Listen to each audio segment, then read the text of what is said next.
كله مع بعضه. احنا عاوزين الاجواء دي، عاوزين اللمه دي، لان مالناش الا بعض، فاهم؟ والمهم جدا ان احنا نستغل الاحداث دي لنقرب للناس، مش نبعد الناس، وملاش تعصب.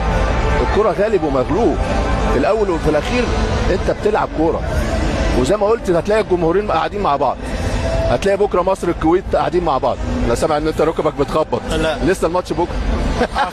اخر مواجهه وانتصار كان للكويت. احنا وانتوا واحد. بلا شك اكيد. انا بقالي 10 سنين في قطر. شاهدت النهضه كبيره للدوله في كل المجالات، في كل المجالات، مش في المجال الرياضي بس، حتى في القوانين، حتى في السياسه، حتى في العلاقات الدوليه. فما شاء الله ربنا سبحانه وتعالى يزيدهم ويبارك ليهم، يبارك فيهم، لانه اهل كرم.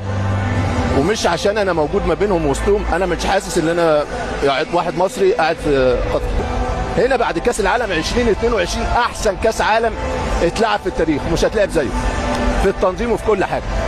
تعالى بقى 2026 روح الاخ ترامب، ولا هينظم لك ولا هيعمل لك، وتعالى على القرعه وتعالى على التاشيرات وناس تقاطع القرعه.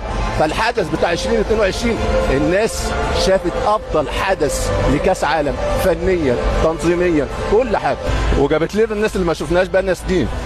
على سبيل المثال بركات، انا ما شفتوش بقى لي سنين، جاي من النهارده مشارك في التغطيه الاعلاميه مع قناه الكاس، هشوف. شفنا لعيبه، انا لعيبه سابقين ما شفتهمش بقى لي سنين، شفتهم. فالحاجه دي برضه على المستوى الشخصي انا بحبها. زمايل ليا في بعض المنتخبات المصريه، المسؤولين المصريين شفتهم. بقالي كتير ما زرتش مصر، ومصر وحشتني. فكل ما حد يقابلني من مصر تحس ان انت الحنين. رئيس البعثه المصريه بتاع منتخب مصر حسن فريد كان رئيس نادي الترسانه السابق، كان الاب الروحي ليا، ما شفتوش بقالي سنين، كلمته.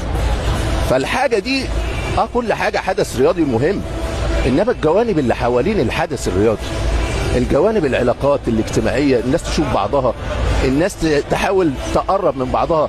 الجيل الصغير لما اجي اتفرج على ماتشات موريتانيا مثلا، يقول لي بعض الجيل الصغير يقول لهم موريتانيا دوله عربيه.